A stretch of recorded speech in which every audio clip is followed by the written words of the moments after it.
sailed through space for what felt like days, the majority of which I spent alone in my room. No visits from the female Earthling, no Rusty, no alarms, no anything. But it gave me time to get comfortable with what I hoped was my permanent stay aboard the ship. I decided to make my room more livable, though you can only do so much with a cot and a room full of crates. One crate became a desk, another a coffee table. I even managed to turn one crate into a surprisingly comfortable chair. But the other 18 crates I could not utilize, so they all got shoved against the back wall. Eventually, I got to wondering what could be in all those crates.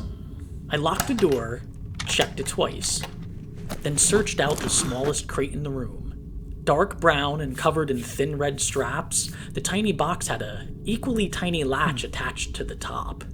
I fiddled with the latch for a moment, then gave it a flick with the tip of my finger, releasing the straps. The crate leaped from my lap and, defying all logic, slammed into the ceiling. Then there was a knock at the door. I jumped up and pressed my face against the window. May I come in, sir? No, I mean, forgive me, I'm not dressed.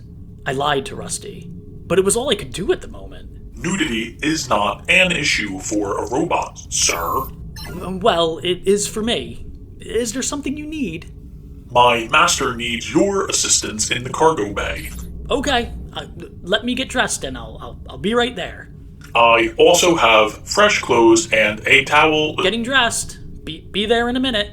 I held steady at the window, waiting for the sound of Rusty's squeaky wheels to fade into the distance. Whew. Once he was gone, I climbed onto my cot and managed to wrestle the small crate from the ceiling. I held it on my lap, then quickly pried it open. Inside lay a tiny screw-shaped device with a note that read, "Congratulations on making the Porwellian Polarization Probe your #1 provider of strategical clairvoyance. We are not responsible for any permanent damage. We hope that you will check out more of our products in the near future." As I placed the note back in the box, the screw-shaped device leaped up and rammed straight into my left nostril. I fell to the floor and jammed my finger up my nose, but there was no stopping it. A puff of smoke leaked from my nostril as the device bored its way into my skull, and all I could do was lay on the floor and wait for it to stop.